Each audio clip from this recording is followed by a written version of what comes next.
I got dreams of looking up, high as I can get.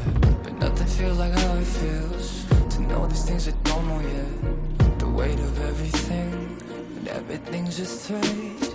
Sometimes I'm trapped inside and I don't know what I'm gonna do. But to take on the world is the only thing that we know how to do.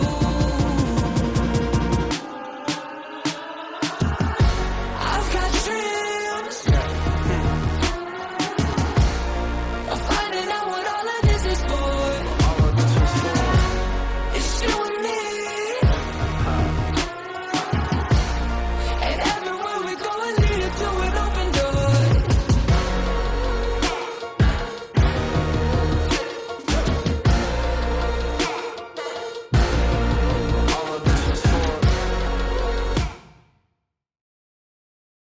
Welcome back to Half Sword. My name is Garrett. This is Zach. Hi, I'm Zach. A little bit delayed on that one, but What? that's fine. What do you mean, what? Right. I got high ping. All right. So this is the second attempt at getting this done, but we're gonna get it done for you guys. That's what we do out here. It's a little hot outside today.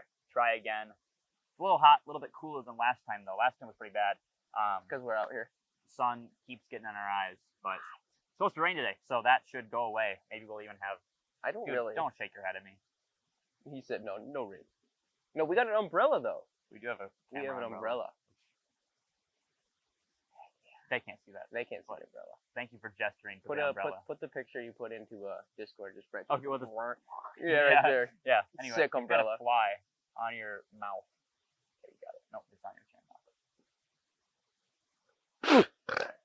Let's just quick get kind of the details out of the way, so you know exactly what we're talking about today. This is a late 15th, 14th century, somewhere in there, medieval longsword. So this was the sort of the peak of, almost the peak of medieval weapons technology. And we see this type of sword evolve drastically throughout, from the 13th century all the way to the 15th century, as it changes, becomes different, the kind of definition changes. And so let's just, be clear, this is a longsword. That is an incredibly broad category. There's no requirements specifically of a longsword outside of the handle size. And so this is a very specific sword. Longswords are very different. This does not cover longswords as a category. It just covers this specific sword. And we'll talk more about the specifics of this sword, its design and its use and all that stuff. So Heck yeah. Okay. that aside, here we are. He got it out. That's right. He got it. He got it out. He unsheathed it. All right, so this is a longsword, like I said, specifically kind of a late 15th century longsword. This specific one here was made by Regenyei Armory, I believe that's pronunciation. Correct me if I'm wrong. He didn't know how to pronounce it last time. It's French, so kind of their fault on that one. Yeah, imagine being French. We're American here. That being said, this is a very specific one that I had made myself, or selected. The pommel, the guard, the blade type, all that stuff. It's custom. So, while it is custom, it is something you can readily order, your own specific style and stuff like that. Build a sword. Build a sword. It's like build a bear, but with swords. With swords. That's a slogan. Can we put that? Let's not put build a sword. I think we should make build a sword. That's a different time. So that out of the way, like I said, very specific sword. So any attributes about the sword Get it out. aren't necessarily, a lot of it's going to be from because of the manufacturer and stuff, and also some of it is because of my personal choice. So I can't speak a whole ton on anything related to balance or that's all my pick essentially. So I can't be out here be like, oh well, the balance is bad, because that would have been my fault. Again, that's not true of the sword. This has wonderful balance, but if that were the case, it would be my fault. It would be his So fault. let's be clear on that. Any would yell weird at him bits? about it. If you think this looks stupid, if you think, oh well, that's a weird combination. Why is it orange? And the orange as well. That's That's my fault. What is that? Like, That's my fault. who has an orange sword? Not me. I do. I don't have a sword actually. Fly on my The flies are killing me right now. flies are kind of weird. let's talk quick first about the construction. So this is handmade from high carbon steel. Actually, I should probably look. Oh, I'll put some details maybe in the description here. Of course. On the type of steel specifically, but high carbon steel, spring steel, I should say. So it is springy. We can test that. Yep, there we go, springy. So high carbon spring steel. It has a full tang construction. The pommel, you can see there. This tang is peened down at the bottom, all the way through the pommel there. I still like the word peen. You still think the word peened is funny? It is. I'm Hilarious. immature. And then we've got a obviously steel fittings. Nothing special there. They're just polished steel. And then a cord wrap grip. And then yeah, that's pretty much it for the construction. Very, very simple sword, which we can get into a little bit later on how great that is. We will get into it later. This is a very simple sword design as far as that's concerned. But also it represents very, very sophisticated late medieval technology in the very specific design of it. And again, medieval swords and longswords are all incredibly different. There's really no, we today in the modern era have chosen to classify and attempt to we like our stuff in categories. We like stuff to make more sense in a modern age where we record things and categorize things, and everything has a detail, right? Like every model of car, even if this is a battle axe. We specify the year and everything like that, all the details. And that's a warhammer. And this is a warhammer. That's a warhammer. Surely. It's a warhammer. I don't know. Whatever you say it is. But kind of going off even that, this really is just whatever you say it is. A person from the medieval time period would have just called this their sword. So as far as specifications go, dude, they called their strap, dude. It's the strap. It's the strap, bro. Let me tell you, bro. Like, I pulled up to the tavern, got my bang on me. You know what I mean? You know what I mean? Yeah. Got that concealed carry license for that thing. Let me tell you, you can't conceal that. Try to conceal it. Try to conceal it. Not you need a trench coat. We'll get back to that. So now that we've been over the basic construction, let's just talk details. We're gonna go bottom to top today. We aren't doing. Are we doing butt to tip? Butt to tip. Doing butt. Indeed. Pommel to tip. We can't even. There's no other word for. That's just a tip. We're gonna go pommel to tip today. So all the way down to pommel, we have a faceted mushroom.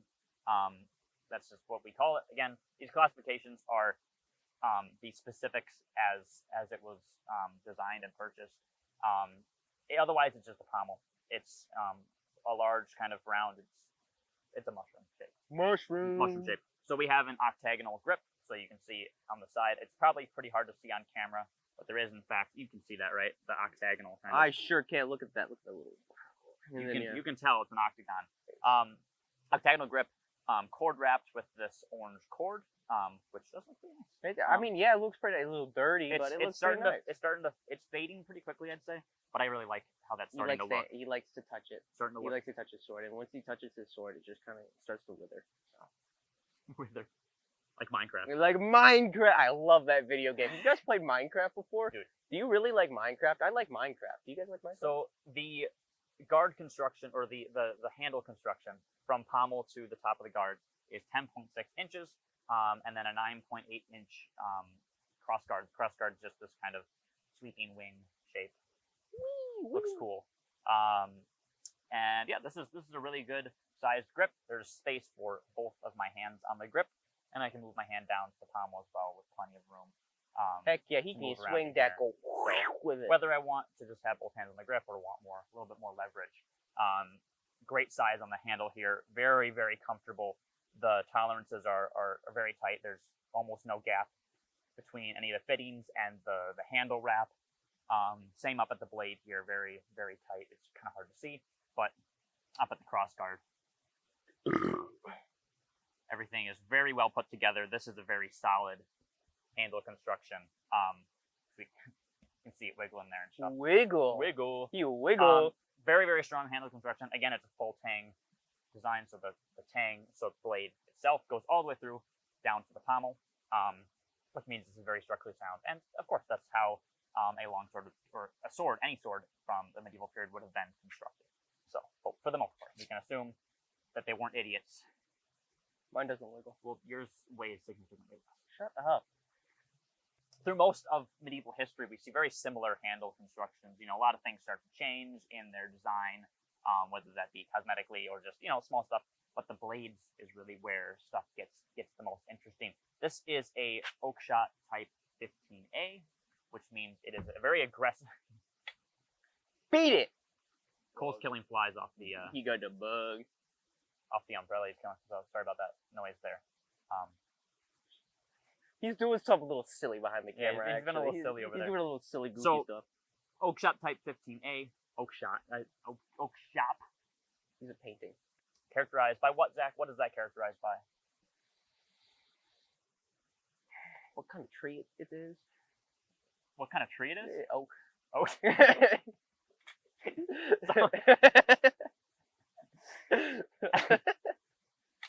Obviously, yeah, the blade is made of oak wood, so that's. That's it.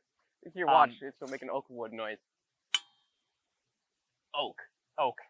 So this is an aggressively tapered blade, which is what the oak shot type 15A is. Longer, designed for stabbing. So at the late 15th century, we started to see full plate armor. Like plate armors existed up until it existed for a while. They strap plates to each other. Yeah, it's just plates. Like your mom's china, just with it, Do not know what you meant by that. That was a new one. So that's not in the script, buddy. We have a script. What? There's no script. So we have a script. Oak shot type 15A, late 15th century. Plate armor. The best way to counter plate armor is just by stabbing it. You can't really go through it. By taking it off. It's very. But... Hey, can I take that off you? Thanks. Oh, thanks. Plate armor is very effective at stopping slashes, even concussive hits. I think there's kind of a misconception that you could just use a hammer or a heavy blunt object and just go straight through plate armor. And while you can concuss or bruise or injure someone through it, it's still not going to be something that's going to put someone completely out of the fight. So hit someone in the head with a club with a helmet on, they'll ring like a bell like a cartoon. Yeah, literally. They'll just sit there like, huh? Yeah. So, so that's sort of a misconception. Although, again, a blunt force blunt force trauma to the head is still going to be pretty significant damage. So not that isn't a strategy. But the best way to deal with a heavily armored opponent is to just not hit him in the armor. And lucky for us, eventually we get, with full coverage, you are going to miss a couple things because of the joints. So you have to have movement in your arms. Dude, my KD's and flying in up your by legs. these flies, dude. So quite unfortunately, I think a lot of people know this by now. But quite unfortunately, your armpits and your groin are really, and the back of your legs. You say, hey? And the back of your legs become very exposed because they're the only place that you can't get full armor coverage. So how do you do that? How do you fight someone in plate armor? You get in those gaps and stab him in the groin. Stab him in the good old groin twist. This specific one has a diamond cross section, which essentially means if you were to look at the blade perfectly straight on from the front, you would have a kind of a peak. It's like one of their Minecraft diamonds. Minecraft diamonds. You'd have a peaked shape, kind of like this. How would a hollow grind look, Zach? How would it look if this was hollow ground? What are you saying? What do you mean? Hologram. I don't know. Hologram. Hologram. I didn't got a joke for that one. Hollow grind would be sort of, think like this is a diamond and hollow grind's kind of like in like this. So you've got this sweeping. Hollow grind. Got it. I understand now. Figured it out. I figured it out. Put words, English words together. This is not a hollow ground blade, but the 15A typology is I don't remember if the A is just whether it's diamond or I forget specifics. What is A? What is B? This is 15 or 15A. I don't know. Maybe there's a 15B. Let's talk about I think the best use case for this specific sword. Stabbing. I love stabbing. Stabbing. I love stabbing. What would you think? What would you want to use this sword for? Like stabbing. Stabbing. I love stabbing. So kind of our main locations that we would be using a sword. We've got a couple of options. So your first and most obvious one is on the battlefield.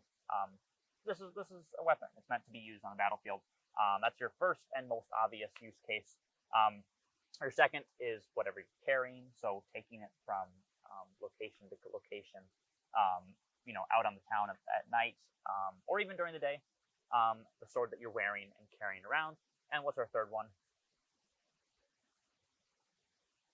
I forgot, so that's why I asked. I did too. Dueling. Dueling. That's your third. Dueling. Dueling. So, In watermelons.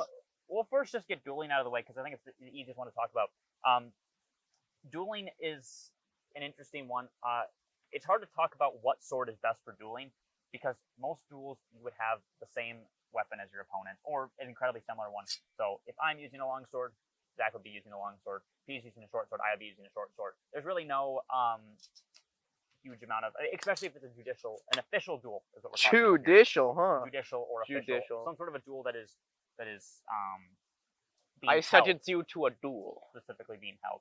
So, and most of our historical artwork shows not only the same type of sword, but almost identical copies of the same sword being used in duels for our historical manuals and stuff. As far as fencing and dueling goes, obviously we see fetters as well for practice fencing. I will say the one issue with the longsword is in fencing, at least modern fencing, HEMA and stuff, we do see a lot of doubles. He's totally going to inspect. Going to walk. No, he's wandering. Look at him. Wandering, man. Look at him. He's So wandering. we see a lot of doubles in fencing, which means you hit your opponent and they also hit you.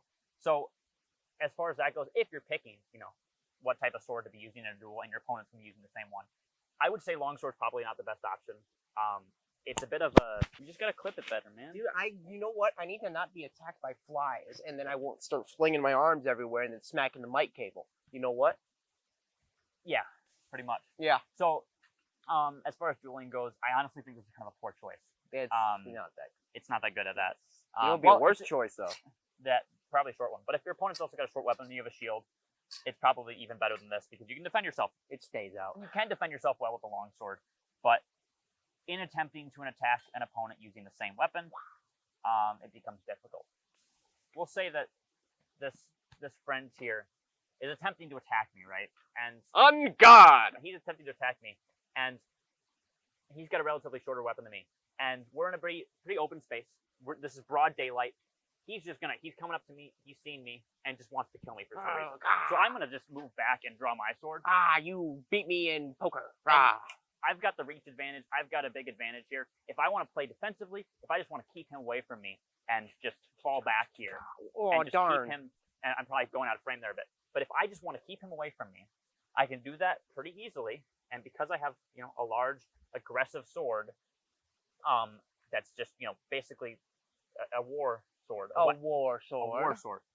Because I have this, there's a pretty decent chance that someone who's attempting to attack me will either say, nuh-uh, don't want to deal with that. Nuh-uh. Because again, I have a big reach advantage with this. And the best advantage is to preserve his own life and run away. And as much as you can defend yourself with a longsword, like I said, it's not completely optimal. Again, it's optimized for stabbing and for getting rid of armored opponents. So, though, like I said, it's the sword I'm comfortable with. So if you're really comfortable with a longsword, you might feel that it's the best option for some of these things. And, it is a personal preference thing, right? You might really think that it's you want to wear your longsword out to the tavern because you feel safest with it, obviously. And you're going to choose whatever is going to be most optimal for protecting yourself. And if that's the case, then absolutely. But I think a single-handed sword is definitely the play in that type of a situation. And there are better dueling swords than the longsword. Now, I think the best, I think we can all agree, the greatest application for this specific sword is the battlefield. Yes. Absolutely. This is definitely your M4 of a sword. This is your go-to primary or secondary, which we can talk about that a little bit. But this is your go-to primary for a lot of reasons. And it's not the greatest, it's not the pinnacle. We can talk in maybe a different video about the pinnacle of battlefield we are weapons. here for the best. But we're not here for the greatest. right? Battlefield weapon. We're here for the most versatile, and that's what this does. This gives you incredible flies on my sword. Well, this gives you incredible stabbing capability to get again in between the chinks of your opponents. But it's incredibly versatile. If you're against an unarmored opponent, it does an incredible job at keeping yourself safe while just dealing, incredible amounts of slashing damage. And against armored opponents, well, it excels at that too. So it really is your jack of all trades. It's acceptable against horses. I wouldn't say it's ideal. I'd say against cavalry, you're kind of screwed either way though. Yeah, don't never fight a man on a cavalry horse. If you fight a man on a horse, you will become the horse. You will. Right. So what we were talking about. The sword. The sword. Right. So best use, like we've kind of come to the conclusion. The best use is on the battlefield. Obviously, it is a jack of all trades. You can use this for kind of everything, a little bit of anything you want. It excels at anti-armor. Anything? Anything? Anything? Anything? Anything I want? Like what? Opening a pickle jar? Open a pickle. If you can figure out how to open a pickle jar. Watermelon? You can figure out how to open a watermelon with this? Dude, that's easy. And then, yeah, just hit it really hard. Yeah. I suppose I'd work with a pickle jar, too.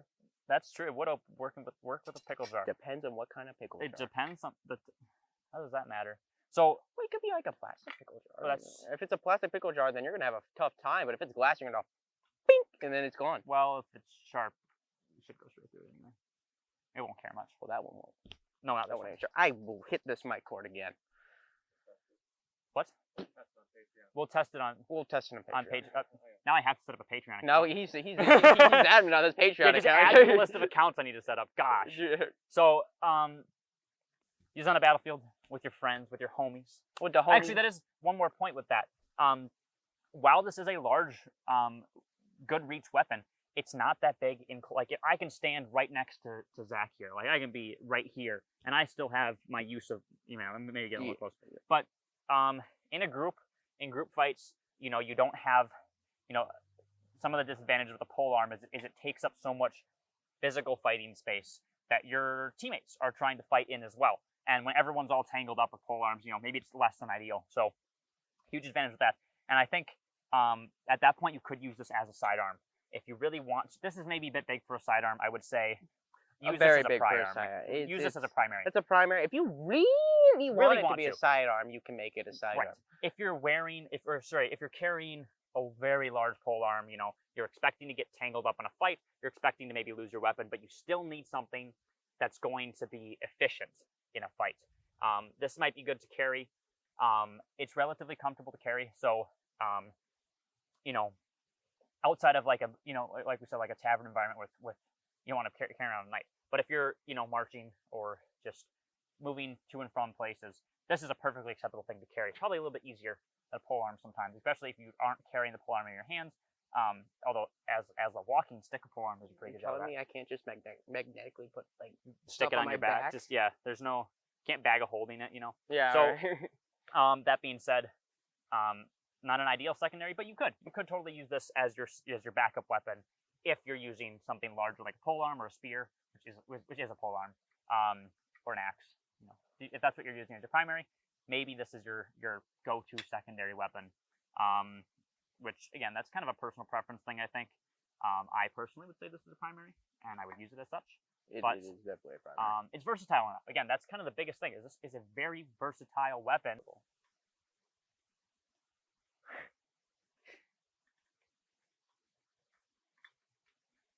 Yeah.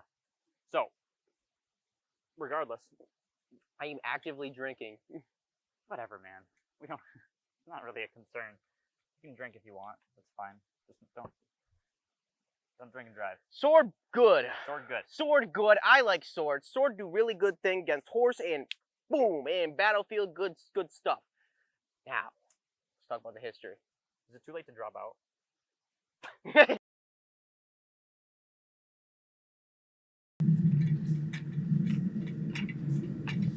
You! Stop right there. I'm Thane of Whiterun. Let me through. You! Stop right there. I'm Thane of Whiterun. Let me through. I'm going to have to ask you to leave. Alright, 500 coin.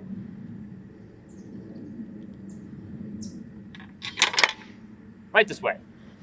You, stop right there. I got 500 coin. I'm gonna have to ask you to leave. I'd rather you take me dead. You, stop right there. Oh.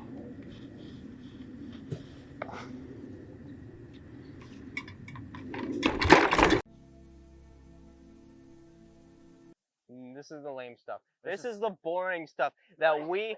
Bless your soul, my child! Anyways, so this is the boring stuff that you don't want to hear, but we're going to tell you anyways because that's what we're here for. This is a bit of history, I like history. bit of detail. I really like history. So, the longsword. You know, we've been over. This specific longsword is this blade is listed at least as ordered through Regenyei Armory as the Talhoffer design. Now, what is that? What is that? I don't know. He doesn't know. That's why I'm asking you. He's asking me because he doesn't know. It's not. I think it's a type of chocolate. Cole is right with this one. It's definitely a type of chocolate. Talhoffer. Shoot. Shoot, I was so with you, dude.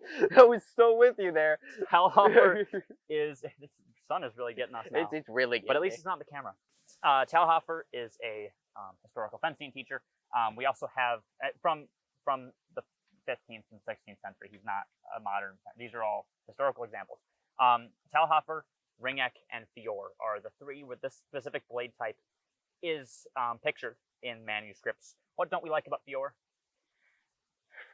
French. Frenchman.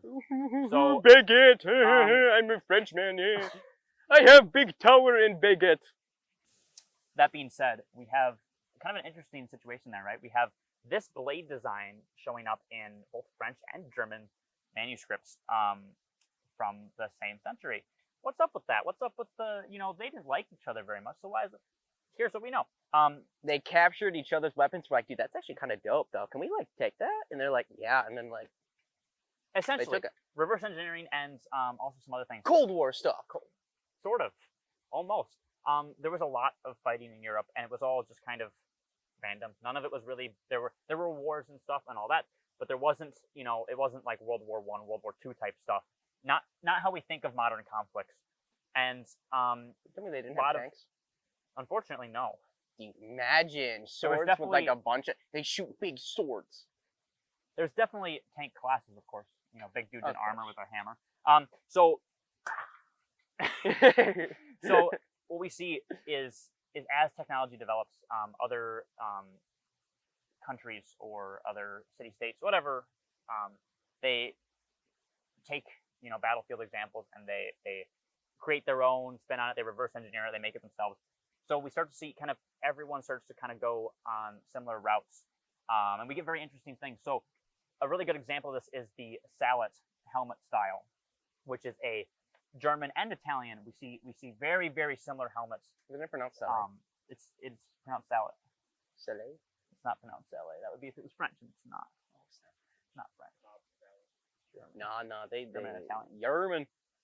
So German and Italian examples of the Sallet we see across surviving examples and artwork that both they would have fought maybe against each other, where the mercenary groups all using essentially the same helmet design. The Milanese as well had Sallets to some degree. So, and the Milanese were known for their armor craft as well. And what we start to see is essentially what's happening is you're just buying armor, right? If you need to arm, say, 100 men, you're going to get swords for them, you're going to get armor for them, and you're just going to buy whatever best equipment's available. And that might be a German, you might be an Italian group, you might go to a German armory. And so there's just kind of this mix, and these... hey, dog, we're going to fight you. Can we buy some armor from you first, though? Basically. And smiths would have, taught, their apprentice how to make armor, and they would have improved on it or changed it. But they would have, used what was working. This is how technology evolves. You're going to, if something works, why change it, right? So because sword designs started to evolve in this way, almost, this isn't a specific, we can say that this is a relatively German style sword. And but it could also be an Italian sword. It could be German made and Italian used. It could be vice versa. It could be Italian made and German used. So there's this very kind of broad category of longswords when it comes to. It's pretty hard to place it. You just most swords would have had some sort of a mark for who made it, especially if it was made by a like a professional, like a very like well-known smith. They would have marked all the equipment they made, labeled it to know who it was from. Legendary Smith Jack Smithin. Jack Smithin. Smith and Wesson. Smith and Wesson. So you would have known, like this has a maker's mark from Regenyei on it, right about there. You can see that. And that's the type of thing we would have seen. We would have seen marks on the blades. We see there's surviving examples of swords with marks on them from the museum that they were given to. All the way back, I think this is really cool. There are examples of 12th and 13th century swords in museums during later periods of the medieval. They would have old swords in museums, same way we do today, right? I mean, if you go to a museum today, you might go and see an exhibit from, say, Vietnam, and you would see weapons from that era, whether that be the M14 or the Garand or the M16, stuff like that. M1 Garand.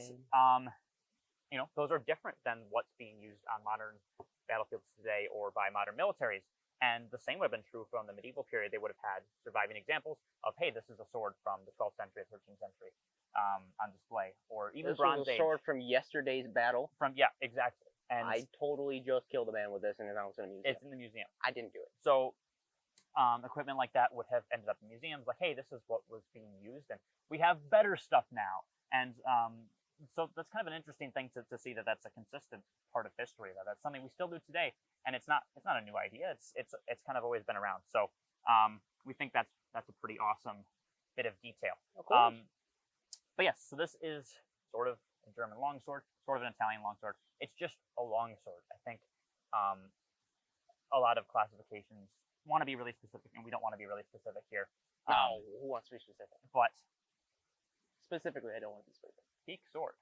Peak sword. It does not get much better than the longsword as far as swords are concerned. As far as swords are concerned, and we won't say it's the best cutting weapon of all time.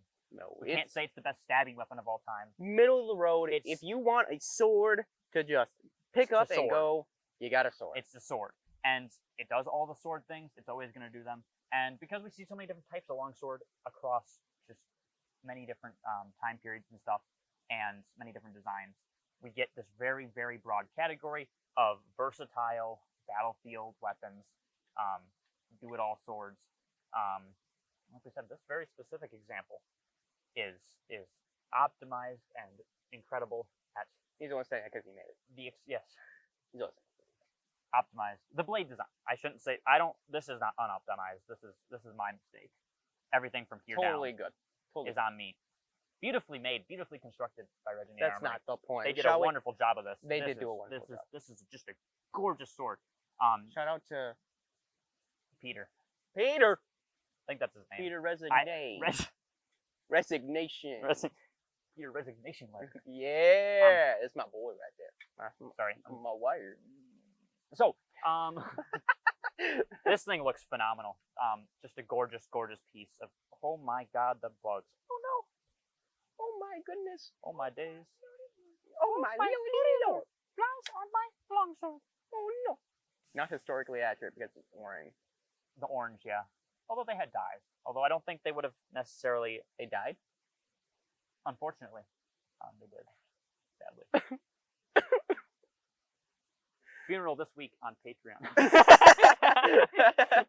So Funeral video this week. Yeah. Funeral vlog this week. Funeral vlog. Okay. All right. So anything They else? thought they could get rid of me. Any other notes on this bad boy? A good stabby. It really long. Very good concealed carry.